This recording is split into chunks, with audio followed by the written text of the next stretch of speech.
എന്നെ ഈ ആൾക്കാരെ നിർത്തി സാക്ഷ്യം പറയാൻ എന്നെ അനുവദിച്ചതിന് ഒരുപാട് നന്ദി പറയുന്നു. ഇതെൻ്റെ ഭാര്യ മിനിമോൾ, എൻ്റെ മോൾ പൗത്ര, ഒരു മോളും കൂടി ഉണ്ട്. ഞാനിവിടെ വരുന്നത് 2024 ഞാൻ ആദ്യമായിട്ട് എൻ്റെ വൈഫാണ് ഇവിടെ ഉടമ്പെടുക്കാൻ വന്നത്. അപ്പം ഞാനിവിടെ കയറിയില്ല, കാരണം ഞാൻ ഭയങ്കര മദ്യപാനിയായിരുന്നു. ഞാൻ മദ്യം എന്ന് വെച്ച് കഴിഞ്ഞാൽ ഒരു ഫുള്ളൊക്കെ അടിച്ചാലും എനിക്കൊന്നും ആകത്തില്ല. ഞാൻ ഡ്രൈവറാണ്, ലോകമൊത്തം ഓടുന്ന ഡ്രൈവർ. പക്ഷേ വൈകുന്നേരമായ മൊത്തം കള്ളുകൂടിയാണ്. ഇവിടെ വൈഫ് ഉടമ്പെടുക്കാൻ വന്നപ്പോഴത്തേക്ക് ഞാൻ ഇവിടെ കയറിയില്ല. ഞാനിവിടെ വഴക്കുണ്ടാക്കിയിട്ട് അപ്പുറത്ത് ബാറിൽ പോയി കള്ളു കുടിക്കുമായിരുന്നു. ഒരാഴ്ച കഴിഞ്ഞപ്പോഴത്തേക്ക് എന്നെ ആരോന്ന് വിളിക്കുന്നു രാത്രി, നീ എണീറ്റ് രാവിലെ പള്ളി വരണമെന്ന്. ഞാനിത് ആരാ വിളിക്കുന്നത് നോക്കുമ്പോൾ ആരും കാണുന്നില്ല. 3 പ്രാവശ്യം വന്ന് വിളിച്ചു. പിറ്റേ ദിവസം ഇവിടെ വന്ന് ഉടമ്പെടുക്കാൻ വന്നപ്പോഴത്തേക്ക് ഇവിടെ പറഞ്ഞു ഒരാൾക്ക് എടുക്കാൻ പറ്റത്തുള്ളൂ. ഞാൻ പിന്നെ ഇവിടെ മാനേജർ ചോദിച്ചപ്പോൾ പറഞ്ഞു എടുക്കാൻ പറ്റും, കുഴപ്പമില്ലെന്ന് പറഞ്ഞു. അങ്ങനെ ഞാൻ ഉടമ്പടി എടുത്തു. അപ്പോൾ എൻ്റെ വൈഫും മക്കളും പറഞ്ഞു അച്ഛനെ കൊണ്ട് ഇത് പറ്റത്തില്ല, കാരണം വെച്ചാൽ അച്ഛൻ എപ്പോഴും കുടിയാണ്. ഞാനൊരു ഹിന്ദുവാണ്. ഞാനിത് ഉടമ്പടി പൂർണ്ണമായി പാലിച്ചു ജീവിക്കാൻ തുടങ്ങി. അങ്ങനെ പിന്നെ ഞാൻ കുടിച്ചില്ല. ഇതുവരെയായിട്ട് 2 വർഷമായി. ഇതുവരെ ഞാൻ കുടിച്ചില്ല. ഇതുവരെ കുഴപ്പമില്ല, പോകുന്നു. അമ്മയുടെ അനുഗ്രഹത്താൽ എല്ലാ കാര്യങ്ങളും ഭംഗിയായി പോകുന്നു. ഞാൻ പിന്നെ ഉടമ്പടി ഒരു നിയമം വെച്ചിരുന്നു, എനിക്ക് വണ്ടി മേടിക്കാൻ വേണ്ടി. അതിന് എൻ്റെ 5 പൈസയോ ഒന്നുമില്ലായിരുന്നു. ഞാൻ വണ്ടി ഒരെണ്ണം ബുക്ക് ചെയ്തു. പക്ഷേ ആ വണ്ടി എടുക്കാൻ പോയപ്പോൾ ലോണൊന്നും കിട്ടിയില്ലായിരുന്നു. അങ്ങനെ ആ വണ്ടി പോയി. ഒരു പ്രാവശ്യം അച്ഛനെ കാണാൻ എനിക്ക് ഭാഗ്യം കിട്ടി. 4ാമത്തെ ഉടമ്പടി പുതിയപ്പോൾ എനിക്ക് അച്ഛനെ കാണാൻ ഒരു ഭാഗ്യം കിട്ടി. അച്ഛനന്ന് എനിക്ക് 74 എന്നൊരു നമ്പർ തന്നു. എനിക്ക് ആ നമ്പർ എന്താണെന്ന് എനിക്ക് അറിയത്തില്ലായിരുന്നു. ഞാനിങ്ങനെ ആലോചിച്ചിട്ട് ഒരു പിടുത്തം കിട്ടിയില്ല. അങ്ങനെ 5ാമത്തെ ഉടമ്പടിയായി. അങ്ങനെ വീണ്ടും ഞാൻ ബാങ്കിൽ പോയിട്ട് ഞാൻ ചോദിച്ചു, സാറേ പിന്നെ എനിക്ക് ലോൺ തരുമോയെന്ന് ചോദിച്ചു. അപ്പോൾ ലോൺ പറഞ്ഞ് പേപ്പറും കൊണ്ട് വരാൻ പറഞ്ഞു. അങ്ങനെ ഞാൻ പേപ്പറിനകത്ത് അമ്മയുടെ തൈലവും തൊട്ട് പിന്നെ ഉപ്പൊക്കെ ഇട്ട് കാശ് രൂപമായിട്ട് ബാങ്കിൽ ചെന്നപ്പോൾ ബാങ്ക് മാനേജർ പറഞ്ഞു പേടിക്കേണ്ട, ലോൺ തരാം, ബാക്കി പൈസ നിങ്ങൾ ഉണ്ടാക്കണമെന്ന് പറഞ്ഞു. ലോൺ കിട്ടി, ഒരു കുഴപ്പമില്ല. ലോണൊക്കെ പാസ്സായി, പൈസ എല്ലാം കൊടുത്തു, വണ്ടി എടുക്കാൻ പോകുന്നു. പിന്നെ ഞാൻ വാടകയ്ക്ക് മുഹമ്മയിലാണ് താമസിക്കുന്നത്. പക്ഷേ എനിക്ക് വാടക വീട് കുറേ നോക്കിയിട്ടും കിട്ടിയില്ല. ഒരു പ്രാവശ്യം ഞാൻ ഓട്ടം പോയി കഴിയപ്പോഴത്തേക്ക് രാത്രി സ്വപ്നം കണ്ട് അമ്മ എനിക്കൊരു വീട് കാണിച്ചു തന്നു. ഞാൻ വൈഫിനെ വിളിച്ച് പറഞ്ഞ് നീ ഇന്ന് കാണാൻ പോകുന്ന വീട് അതിനകത്തൊരു വലിയ മതിലുള്ള വീടായിരിക്കും, അതിനകത്തൊരു തിരുകുടുംബത്തിൻ്റെ ഫോട്ടോ ഉണ്ടാവും, ആ വീട് നീ എത്ര വാടക എടുത്തോന്ന് പറഞ്ഞു. വൈഫോട് ചെന്ന് തുറന്നു നോക്കുമ്പോൾ കണ്ടത് തിരുകുടുംബം ഇരിക്കുന്ന വീടാണ്. ആ വീടാണ് ഇപ്പോൾ ഞങ്ങൾ താമസിക്കുന്നത്. ഞാൻ തമിഴ്നാട്ടിൽ പോകുമ്പോൾ തമിഴ് പത്രം മേടിച്ചുകൊണ്ട് പോകും, എല്ലാവർക്കും കൊടുക്കും. പിന്നെ മലയാളം പത്രം ഇതുവരെ പത്രം മുടക്കി 2 വർഷമായിട്ട് പത്രം മുടക്കിയിട്ടില്ല. എല്ലാ ദിവസവും എപ്പോഴും എൻ്റെ പത്രം ഉണ്ടാവും.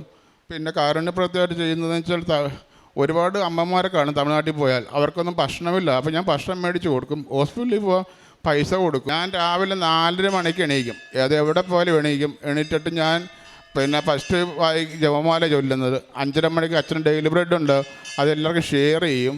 പിന്നെ പ്രാർത്ഥന കഴിഞ്ഞിട്ടാണ് ഞാൻ എൻ്റെ എല്ലാ കാര്യങ്ങളും ചെയ്യുന്നതും വണ്ടി ക്ലീൻ ചെയ്തെല്ലാം ചെയ്യുന്നത്. ഇന്നവരത് മുടക്കിയിട്ടില്ല. വൈകിട്ടത്തെ അച്ഛൻ്റെ സന്ധ്യാപ്രാർത്ഥന ഞാൻ എല്ലാവർക്കും ഷെയർ ചെയ്യും. പിന്നെ അച്ഛൻ ദാനം കേൾക്കും. പിന്നെ സാക്ഷ്യങ്ങളെല്ലാം ഞാൻ കേൾക്കാറുണ്ട്. ഞാനിവിടെ നിന്ന് ഇപ്പോൾ ഒറ്റയ്ക്കായിരിക്കും ചെന്നൈക്ക് പോകുന്നത്. ആ ഒറ്റയ്ക്ക് അവിടെ എത്തുന്നവരെ ഞാൻ സാക്ഷ്യം കേട്ടുകൊണ്ട് ഞാൻ പോകത്തുള്ളൂ. ഇത്ര അനുഗ്രഹം തന്ന ഈശോയ്ക്കും അമ്മയ്ക്കും 1000 നന്ദി. ഞാനിപ്പോൾ വണ്ടി എടുക്കാൻ വേണ്ടി പോവുകയാണ്. എനിക്കൊരു ആഗ്രഹമുണ്ട്, അച്ഛനെ കൊണ്ട് ആ വണ്ടി ഒന്ന് വെഞ്ചരിപ്പിക്കണമെന്ന്. എനിക്ക് സാധിച്ചു തരുമെന്ന് ഞാൻ ആഗ്രഹിക്കുന്നു. എനിക്ക് അമ്മ തന്ന ഗിഫ്റ്റാണ് ഈ വണ്ടി, അമ്മയുടെ കളറാണ് ഈ വണ്ടി. ഞാൻ 2:30 മണിക്ക് അമ്മ പ്രത്യക്ഷപ്പെട്ട സമയത്താണ് എടുക്കാൻ വേണ്ടി ഞാൻ പോകുന്നത്. ഇവിടെ നേരെ വണ്ടി എടുക്കാൻ വേണ്ടിയാണ് പോകുന്നത്. വളരെ മദ്യപാനിയായിരുന്നു. അത് കാരണമാണ് അമ്പലപ്പുഴയിലാണ് ഫസ്റ്റ് ഞങ്ങൾ താമസിച്ചിരുന്നത്. അവിടെ നിന്ന് പോന്നു. ചേട്ടൻ ഒത്തിരി ഫ്രണ്ട്സൊക്കെ ഉണ്ടായിരുന്നു അമ്പലപ്പുഴ. അവരുമായിട്ട് ഭയങ്കര മദ്യപാനമായിരുന്നു. എനിക്ക് 2 പെൺകുട്ടികളാണുള്ളത്. ഒന്ന് ബിടെക് കഴിഞ്ഞു, രണ്ടാമത്തത് +2 ഇപ്പോൾ പഠിക്കുകയാണ്. വളരെ സാമ്പത്തികമായിട്ട് വളരെ ബുദ്ധിമുട്ടായിരുന്നു ചേട്ടൻ്റെ കള്ളുകൂടി കാരണം. അങ്ങനെ ഞങ്ങൾ മുഹമ്മയിലേക്ക് താമസം മാറി. അപ്പോൾ ചേട്ടൻ നേരത്തെ പറഞ്ഞതുപോലെ ഒരു വാടക വീടെടുക്കാൻ ഫസ്റ്റ് വന്നു, പക്ഷേ കിട്ടിയില്ല.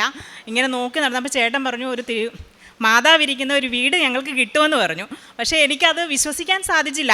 മാതാവിരിക്കുന്ന വീട് എങ്ങനെയാണ് നമുക്ക് കിട്ടുക? ഞങ്ങൾ ഹിന്ദുവാണ്. അപ്പോൾ ഞങ്ങൾക്ക് എങ്ങനെയാണ് മാതാവിരിക്കുന്നത്? ആരെങ്കിലും മാതാവുള്ള വീട് അവരവർ പൂജിക്കുന്ന ദേവന്മാരെ വെച്ചിട്ട് പോകത്തില്ല എന്നാണ് എൻ്റെ ഒരു കൺസെപ്റ്റ്. പക്ഷേ ഞാൻ ഒരു വാടക വീട് കണ്ടു, ഓണർ വന്ന് തുറന്നു. ഞാൻ നോക്കിയപ്പോൾ ഞാൻ തന്നെ അങ്ങ് ഞെട്ടിപ്പോയി. എന്ന് വെച്ചാൽ ഒരു തിരുകുമാരൻ്റെ ഒരു പ്ലാസ്റ്റർ ഓഫ് പാരീസിൻ്റെ ഒരു തിരുകുമാരൻ്റെ ഒരു തിരുകുടുംബം എന്ന് പറയാം. എനിക്കത് കണ്ടപ്പോൾ വളരെ സന്തോഷം കൊണ്ട് വയ്യ. പിന്നെ ചേട്ടനോട് ഞാൻ വിളിച്ചു പറഞ്ഞു 9,000 രൂപയാണ് അതിൻ്റെ വാടക. അപ്പോൾ ഞങ്ങൾക്കൊണ്ടത് താങ്ങാൻ പറ്റുമോ എന്ന് എനിക്കൊരു ബുദ്ധിമുട്ടായിരുന്നു. ഞങ്ങൾക്ക് അമ്പലപ്പുഴ വീടുണ്ട്, അത് വാടകയ്ക്ക് കൊടുത്തിട്ടാണ് ഞങ്ങളിവിടെ വന്നത്. അപ്പോൾ അവിടുന്ന് 6000 രൂപ കിട്ടും. പിന്നെ ഞങ്ങൾക്ക് പറ്റുമോ ഇല്ലയോ എന്നുള്ളൊരു സങ്കടം ഉണ്ടായിരുന്നു. പക്ഷേ ചേട്ടൻ പറഞ്ഞു അതെടുത്തോളൂ എന്ന് പറഞ്ഞു. അങ്ങനെ ഞങ്ങൾ ആ വീടെടുത്തു. ആ വീട്ടിൽ ഞങ്ങൾ വളരെ സന്തോഷത്തോടു കൂടി താമസിക്കുകയാണ്. അപ്പോഴാണ് ചേട്ടനൊരു വണ്ടി എടുക്കണമെന്ന് ഭയങ്കര ആഗ്രഹമായിരുന്നു. ആദ്യമൊക്കെ വണ്ടി എടുത്ത് വളരെ നഷ്ടത്തിൽ, ഞങ്ങൾ ബാംഗ്ലൂരായിരുന്നു കുറേ വർഷം, അത് കഴിഞ്ഞാണ് നാട്ടിൽ വന്നത്. അപ്പോൾ ചേട്ടൻ വണ്ടിയെടുത്ത് ഒത്തിരി നഷ്ടത്തിലൊക്കെ പോയി, പിന്നെ കള്ളുകൂടി അങ്ങനെയൊക്കെയുള്ള ബുദ്ധിമുട്ടുകളുണ്ടായിരുന്നു. എങ്കിലും ഞങ്ങൾ വണ്ടി എടുത്തില്ല. അത് കഴിഞ്ഞപ്പോൾ ചേട്ടനൊരു വണ്ടി, ഒരു വണ്ടി ബുക്ക് ചെയ്തിരുന്നു. അപ്പോൾ ഞങ്ങൾ പറഞ്ഞു അതെടുക്കാം, ലോണിന് ചെന്നു. പക്ഷേ ലോൺ അപ്പോൾ പാസ്സായി കിട്ടിയില്ല. പിന്നീട് ഞങ്ങൾ എടുക്കണ്ട എന്നുള്ളൊക്കെ ഇരിക്കുമായിരുന്നു. ഇവിടെ മാതാവിൻ്റെ ചേട്ടൻ കള്ളുകൂടിയൊക്കെ കഴിഞ്ഞ് ഇവിടെ വന്ന് ഞങ്ങൾ ഉടമ്പടിയൊക്കെ എടുത്തു. ഉടമ്പടിയിൽ നല്ല രീതിയിൽ ഏറ്റവും പെർഫെക്റ്റായിട്ട് ചേട്ടൻ 4:30 മണിക്ക് എണീക്കും. എന്നെക്കാളേറെ പെർഫെക്റ്റായിട്ടാണ് ചേട്ടൻ ചെയ്യുന്നത്. 4:30 എണീക്കും, ജപമാല ചെല്ലും. എനിക്ക് ജപമാല ചെല്ലാനൊന്നും അറിയില്ലായിരുന്നു. ഹിന്ദു ആയതാണ്, നമുക്ക് അങ്ങനെ അറിയില്ല. ചേട്ടൻ പക്ഷേ ജപമാല ചെല്ലും, 1000 കൊന്ത ചെല്ലും ഞങ്ങൾ. പിന്നെ എപ്പോഴും 5:30 എണീറ്റ് ഇത് കാണും, അച്ഛൻ്റെ പ്രത്യക്ഷീകരണം, അത് ചെല്ലും. പിന്നെ 7 മണിക്ക് സായാഹ്ന പ്രാർത്ഥന കേൾക്കും. അത് കഴിഞ്ഞ് കൊന്ത ചെല്ലും. ഇപ്പം എൻ്റെ മക്കളും അതേ രീതിയിലാണ്. എൻ്റെ ഇളയ മകളാണിത്, 10th 10+ കിട്ടിയിട്ടുണ്ട്. അവളും മാതാവിൻ്റെ ഭയങ്കര ഭക്തയാണ്. മാതാവിനെ എപ്പോൾ പോയാലും മാതാവിൻ്റെ തൈലം തേക്കാതെ സ്കൂളിൽ പോയില്ല. ബൈബിൾ നോക്കി വചനം എഴുതി പോക്കറ്റിൽ വെച്ചുകൊണ്ടാണ് അവൾ എന്നും പോകുന്നത്. ഓരോ ക്വസ്റ്റ്യൻ ചോദിക്കുമ്പോൾ അവൾക്ക് ടെൻഷനാണ്. എങ്കിൽ പോലും മാതാവിൻ്റെ വചനങ്ങളെല്ലാം അവൾ ഭയങ്കര വചനത്തിലൊക്കെ ഭയങ്കര ഇതാണ്. അവൾക്കത് നല്ലതുമാണ്. അങ്ങനെ ഞങ്ങൾ ആ വീട്, ഞങ്ങളിപ്പോൾ ചേട്ടനൊരു വണ്ടി അങ്ങനെ ലോൺ വെച്ചു, രണ്ടാമത് ലോൺ വെച്ചു. അത് പൈസ ഇല്ലായിരുന്നു. എന്നിട്ട് ഒരു ഫ്രണ്ട് ഇപ്പം 27 ലക്ഷം രൂപയാണ് വണ്ടിയുടെ ഇത്. ചേട്ടൻ ഹൈബ്രിഡ് എന്ന് പറയുന്ന വണ്ടിയാണ് ആഗ്രഹിച്ചത്. ആദ്യം ഹൈക്രോസ് ആണ്. അത് കഴിഞ്ഞിപ്പോൾ ബാങ്ക് മാനേജർ പറഞ്ഞു ഹൈബ്രിഡ് എന്ന് പറയുന്ന വണ്ടി തരാം, 27 ലക്ഷം രൂപയാകും, 5 ലക്ഷം ഞങ്ങൾ കെട്ടണമെന്ന് പറഞ്ഞു. പക്ഷേ പൈസയൊന്നുമില്ലായിരുന്നു. അപ്പോൾ ചേട്ടൻ്റെ ഒരു ഫ്രണ്ട് ഉണ്ട്, പുള്ളി പറഞ്ഞു എത്ര പൈസ ഉണ്ടെങ്കിലും ഞങ്ങളത് തരാം. അങ്ങനെ 5 ലക്ഷം രൂപ പുള്ളി യാതൊരു ഇതുമില്ല, ഒന്നുമില്ല, ഞങ്ങളുമായിട്ട് അത്ര ബന്ധമൊന്നുമില്ല. പക്ഷേ പുള്ളി ആണ് 5 ലക്ഷം രൂപ തന്നത്. മാതാവിൻ്റെ ഇടപെടലാണെന്ന് ഞങ്ങൾ പൂർണ്ണമായിട്ടും വിശ്വസിക്കുന്നു. 5 ലക്ഷം തന്ന് ഞങ്ങളിപ്പോൾ ലോണെല്ലാമായി വണ്ടി വ്യാഴാഴ്ചയാണ് റിലീസിങ് പറഞ്ഞത്. പക്ഷേ ചേട്ടൻ പറഞ്ഞു വേണ്ട, ഇവിടെ വന്ന് സാക്ഷ്യം പറഞ്ഞ് അച്ഛൻ പറഞ്ഞതുപോലെ 7-ാം തീയതിക്ക് നമുക്ക് വണ്ടി എടുക്കാമെന്ന് പറഞ്ഞു. അപ്പം വീണ്ടും ബാങ്കുകാർ പിടിച്ചിട്ട് 6-ാം തീയതി എടുക്കണമെന്ന് പറഞ്ഞു. അപ്പോൾ ഒരു ദിവസം മുന്നേ തന്നെ മാതാവ് ഞങ്ങൾക്ക് ആ വണ്ടി സാധിച്ചു തന്നു. ഇന്ന് ഞങ്ങൾ ഇതുവഴി പോയി 2:30 അവിടുന്ന് ഷോറൂമിൽ നിന്ന് റിലീസ് ചെയ്യുകയാണ് വണ്ടി. മാതാവിൻ്റെ കളറായ ഗ്രേ കളറാണ് ഞങ്ങൾ ആവശ്യപ്പെട്ടത്. ആ വണ്ടി തന്നെയാണ് ഞങ്ങൾക്ക് കിട്ടിയിരിക്കുന്നത്. വളരെ സന്തോഷമുണ്ട്. ഇവിടെ നിന്ന് പറയാൻ തന്നെ വളരെ സന്തോഷമാണ്. മാതാവ് ഞങ്ങളുടെ എല്ലാ കാര്യങ്ങളും വളരെ സ്മൂത്തായിട്ട് ചെയ്തു തരുന്നുണ്ട്. എൻ്റെ മോളിപ്പോൾ ബിടെക് കഴിഞ്ഞിപ്പോൾ ഒരു ഇൻ്റർവ്യൂ ആണ്, ഇന്നൊരു ഇൻ്റർവ്യൂ ഉണ്ട്, 2 ഇൻ്റർവ്യൂ കൂടെ ഉണ്ട്. എല്ലാ ഇൻ്റർവ്യൂവിലും അവളെ കയറ്റി വിട്ടത് മാതാവാണ്. ഇപ്പോൾ അവൾ പറയുന്നത് എൻ്റെ മെറിറ്റ് ഇല്ല. അവൾ ഫസ്റ്റ് ടൈം അവൾ വിചാരിച്ചു അവൾക്കാണ് മെറിറ്റെന്ന്. പക്ഷേ ഇപ്പോൾ അവൾ പറയുന്നത് എനിക്ക് മെറിറ്റ് 0 മാതാവാണ് എനിക്കെല്ലാം ചെയ്തു തരുന്നത്. ഇന്നൊരു ഇൻ്റർവ്യൂ ഉണ്ട് 2:30. അതുകൊണ്ടാണ് അവൾ വരാതിരുന്നത്. അവൾക്കും മാതാവ് അനുഗ്രഹിക്കുമെന്ന് ഞങ്ങൾ വിശ്വസിക്കുന്നു. പൂർണ്ണമായിട്ടും മാതാവിൽ വിശ്വസിച്ച് ഞങ്ങൾ ചെയ്യും. എല്ലാ ദിവസവും ഞങ്ങൾ വരും. ഞങ്ങൾ അമ്പലപ്പുഴ മുഹമ്മയിലാണ് താമസിക്കുന്നത്. എല്ലാ ദിവസവും പറ്റുമ്പോഴൊക്കെ ദിവ്യബലി കൂടി ഞങ്ങൾക്ക് അറിയില്ല. പക്ഷേ എങ്കിലും ഞങ്ങളിവിടെ വന്ന് ഇപ്പോൾ എല്ലാം പഠിച്ചു. ഇപ്പോൾ ഞങ്ങൾ 1000 കൊന്തയിലും ഡെയിലി 1000 കൊന്തയിലും മോള് ജപമാല ചെല്ലും, ചേട്ടൻ ചെല്ലും, എല്ലാം ഞങ്ങൾ വളരെ മാതാവ് തന്നതിന് 1000 മാതാവിനോട് ഞങ്ങൾ നന്ദി പറയുന്നു. നിങ്ങൾ എന്നെ തിരഞ്ഞെടുക്കുകയല്ല, ഞാൻ നിങ്ങളെ തിരഞ്ഞെടുക്കുകയാണ് ചെയ്തത്. നിങ്ങൾ പോയി ഫലം പുറപ്പെടുവിക്കുന്നതിനും നിങ്ങളുടെ ഫലം നിലനിൽക്കുന്നതിനും വേണ്ടി ഞാൻ നിങ്ങളെ നിയോഗിച്ചിരിക്കുന്നു. വളരെ ഒരു പുതിയൊരു ജീവിതത്തെപ്പറ്റി, അതായത് വളരെ തകർച്ചയിലിരുന്ന കുടുംബ ബന്ധങ്ങൾ തകർന്ന സ്ഥിതിയിൽ, സാമ്പത്തികമായിട്ട് തകർന്ന സ്ഥിതിയിൽ എങ്ങനെ മുന്നോട്ട് പോകുമെന്ന രീതിയിൽ നിന്ന ഈ കുടുംബമാണ് ഇന്ന് പരിശുദ്ധ അമ്മയുടെ സന്നിധിയിൽ പ്രത്യക്ഷീകരണത്തിൻ്റെ സാക്ഷിയായിട്ട് തന്നെയാണ് ഈ സഹോദരൻ സാക്ഷ്യപ്പെടുത്തുന്നത്. 30 വർഷം ഉണ്ടായിരുന്ന മദ്യപാനം വെറും ഒരു ദിവസത്തെ ഉടമ്പടി എടുത്ത ഉടനടിയാണ് പരിശുദ്ധ അമ്മ ഈ മകൻ്റെ ജീവിതത്തിലേക്ക് കടന്നു വരുന്നത്. അതുകൊണ്ടാണ് വചനം പറയുന്നത്, നിങ്ങൾ എന്നെ തിരഞ്ഞെടുക്കുകയല്ല, ഞാൻ നിങ്ങളെ തിരഞ്ഞെടുക്കുകയാണ് ചെയ്തതെന്ന്. ദൈവമാണ്, ഈശോയാണ് ഈ മകനെ തിരഞ്ഞെടുത്തത്. അങ്ങനെ ഇവിടെ വരികയും ഒരു പുതിയ ജീവിതമാണ്, ഒരു പുതിയ ജീവനാണ് ഈ സഹോദരൻ ലഭിച്ചത്, രാജേഷിന് ലഭിച്ചത്. പിന്നീട് ഒരു നല്ലൊരു ഡ്രൈവറാണ്. വാഹനം മേടിക്കണം എന്ന് ആഗ്രഹമുണ്ട്, പക്ഷേ കയ്യിലൊന്നുമില്ല. സാമ്പത്തികമായിട്ട് ബുദ്ധിമുട്ടിയിരുന്ന സമയത്തും ബഹുമാനപ്പെട്ട ജോസഫ് അച്ഛനെ കാണുകയും അച്ഛൻ സമാധാനത്തോടെ പറഞ്ഞു, അച്ഛനെ സ്വപ്നം കണ്ടു ഈ മകന്, രാജേഷ് പേടിക്കേണ്ട, എല്ലാം ശരിയാകുമെന്നാണ് അച്ഛൻ സ്വപ്നത്തിൽ പറഞ്ഞതെന്നാണ് ഈ മകനെ സാക്ഷ്യപ്പെടുത്തിയതിനോട്. അതിന് പ്രകാരം 74 എന്ന നമ്പർ കാണിക്കുകയും ഈ മകൻ്റെ ഉടമ്പടി പുസ്തകത്തിൽ അന്ന് എഴുതിയിട്ടിരുന്നു 7/4/2026 എന്ന്. അച്ഛൻ പറഞ്ഞത് പ്രകാരം 7/4 നാളെയാണത്. ഇന്ന് ഈ മകനെ സാക്ഷ്യപ്പെടുത്തുവാനായിട്ട് മാത്രമാണ് പരിശുദ്ധമ്മയുടെ സന്നിധിയിൽ വന്നത്. ഈ മകൻ തന്നെയല്ല, കുടുംബത്തിലുള്ള എല്ലാവരും ഉടമ്പടിയിലാണ്. മക്കൾ ഈ മൂത്ത മകളിന് ഇൻ്റർവ്യൂ ഉണ്ട്. പക്ഷെങ്കിൽ പറയുന്നത് എൻ്റെ മെറിറ്റല്ല, വീട്ടൊക്കെ ഞാൻ ചെയ്യുന്നത് ദൈവത്തിൻ്റെ ഒരു കൃപയാലാണ് എന്നാണ്. രണ്ടാമത്തെ മോള് 16 വയസ്സ് തികഞ്ഞില്ല. പക്ഷെങ്കിൽ മോള് പറഞ്ഞത് 16 വയസ്സ് തികയുമ്പോഴേ ഞാൻ ഉടമ്പടി എടുക്കുമെന്നാണ്. ആ ക്രൈസ്തവ മക്കളുടെ സാക്ഷ്യമാണ്. ഈശോയും അമ്മയും ചേർന്ന് നിൽക്കുമ്പോൾ ജീവിതത്തിൽ ഒരു ഉണർവാണ്, ഒരു ജീവിതം തന്നെയാണ് ഇവർക്ക് ലഭിക്കുന്നത്. അങ്ങനെ ഇഷ്ടപ്പെട്ട ഒരു വാഹനം മേടിക്കാനായിട്ട് ആഗ്രഹിച്ചിരുന്നു. ആ ആഗ്രഹപ്രകാരം തന്നെയാണ് 5 ലക്ഷം രൂപ ഇപ്പോഴത്തെ കാലത്ത് ആര് കൊടുക്കും? പരിശുദ്ധ അമ്മയുടെ ഇടപെടലിൽ കൂടെ മാത്രമേ ഇതൊക്കെ സാധ്യമാവുകയുള്ളൂ.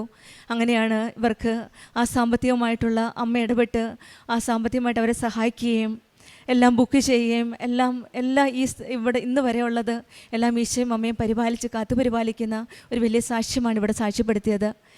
വണ്ടി മേടിക്കുമ്പോഴും അമ്മ തന്നതാണെന്ന് അറിയുവാനായിട്ട് എങ്ങനെ അറിയുമെന്ന് ചോദിച്ചപ്പോൾ പറഞ്ഞത് ഗ്രേസ് കളറാണ്, അത് അമ്മയുടെ കളർ തന്നെയാണ്. അതും പരിശുദ്ധ അമ്മ ഇടപെട്ട് അമ്മയുടെ ഗിഫ്റ്റ് തന്നെയാണെന്നാണ് മക്കൾ സാക്ഷ്യപ്പെടുത്തുന്നത്. ലോണിന് പോയപ്പോഴും ഉടമ്പടി വസ്തുക്കൾ എപ്പോഴും ഇവരുടെ കൈവശമുണ്ടായിരുന്നു. അതുകൊണ്ടാണ് എല്ലാം സാങ്ഷൻ ആവുകയും പിന്നീട് വാടക വീട്ടിൽ പോയപ്പോൾ ഈ മകൻ തന്നെയാണ് പറഞ്ഞത്, പോകുന്ന വീട്ടിൽ ഒരു വലിയ മതിൽ കാണും, അവിടെ ഒരു തിരുക്കുടുംബത്തിൻ്റെ ഒരു പിക്ചർ ഉണ്ടെങ്കിൽ ആ വീട് നമുക്കുള്ളതാണ് എന്ന്. എത്ര രൂപയാണെന്ന് നോക്കണ്ട, തിരുക്കുടുംബത്തിൻ്റെ പടമുണ്ടെങ്കിൽ ആ വീട് നമുക്കുള്ളതാണ്. അതിന് പ്രകാരമാണ് ആ വാടക വീട്ടിലേക്ക് അവർ വരികയും ചെയ്തത്. അങ്ങനെ എല്ലാവിധത്തിലും സാമ്പത്തികമായിട്ടും ശാരീരികമായിട്ടും മാനസികമായിട്ടും എല്ലാ രീതിയിലും ഇവരുടെ ജീവിതത്തിൽ ഈശോയും അമ്മയും കടന്നു ചെല്ലുകയാണ്. ആ കൊച്ചുമകൾ തന്നെ വചനം എഴുതി പോക്കറ്റിൽ ഇട്ടുകൊണ്ടാണ് നടക്കുന്നത്. പോകുന്ന വഴിക്കെല്ലാം വചനം പഠിക്കുവാനായിട്ട് ഈശോയുടെയും അമ്മയോടും ചേർന്ന് നിൽക്കുമ്പോൾ നാം തിരഞ്ഞെടുക്കപ്പെട്ട ജനമാണെന്ന് തിരിച്ചറിവുണ്ടാകുമ്പോൾ കൃപാസനം ഉടമ്പടിയിൽ ഒരു തിരഞ്ഞെടുപ്പാണ്, ഒരു സമർപ്പണമാണ്, ഫലം കായ്ക്കുന്ന ആത്മീയതയിലേക്കുള്ള ഒരു സമർപ്പണ ജീവിതമാണ് ഉടമ്പടിയിലൂടെ നമ്മെ നയിക്കുന്നത്. പ്രാർത്ഥനയിലെ സ്ഥിരതയും പാപത്തിൽ നിന്ന് മോചനവും കുടുംബത്തിലെ സന്തോഷവും സമാധാനവും വിശ്വാസത്തിലെ പൂർണ്ണമായ ഒരു വളർച്ചയുമാണ് മരിയൻ ഉടമ്പടിയിൽ കൂടെ നമുക്ക് ലഭിക്കുന്നത്. നമ്മുടെ ജീവിതത്തിലും ദൈവത്തിൻ്റെ തിരഞ്ഞെടുക്കപ്പെട്ട മക്കളാണെന്ന് നമുക്ക് വിശ്വസിക്കാം. നമ്മുടെ ഹൃദയം ശുദ്ധമാക്കി സ്നേഹത്തിലും ക്ഷമയിലും വിശ്വാസത്തിലും വിശ്വസ്തയോടെ നമുക്ക് ഉടമ്പടി ചെയ്ത് മുന്നോട്ട് നയിക്കാം. നമ്മൾക്കും ഈശോയും അമ്മയും കനിഞ്ഞു നൽകിയ എല്ലാ അനുഗ്രഹങ്ങളും പരിശുദ്ധ അമ്മയുടെ മധ്യസ്ഥതയിലൂടെ രാജേഷിനും കുടുംബത്തിനും ലഭിച്ച എല്ലാ അനുഗ്രഹങ്ങൾക്കും നമുക്ക് കരങ്ങളടിച്ച് ദൈവത്തെ മഹത്വപ്പെടുത്താം. യേശുവേ നന്ദി, യേശുവേ സ്തുതി, ആവേ മരിയ. അത്യപൂർവ ദൈവാനുഭവങ്ങൾ ഇനി നിങ്ങൾക്കും സ്വന്തം. ഈ യൂട്യൂബ് ചാനൽ ഇതുവരെ സബ്സ്ക്രൈബ് ചെയ്തിട്ടില്ലെങ്കിൽ ഇപ്പോൾ തന്നെ സബ്സ്ക്രൈബ് ചെയ്യുക. ഈ വീഡിയോ ഇപ്പോൾ തന്നെ നിങ്ങളുടെ സുഹൃത്തുക്കൾക്ക് ഷെയർ ചെയ്തുകൊണ്ട് കർത്താവിൻ്റെ പ്രേക്ഷിതരാകുക.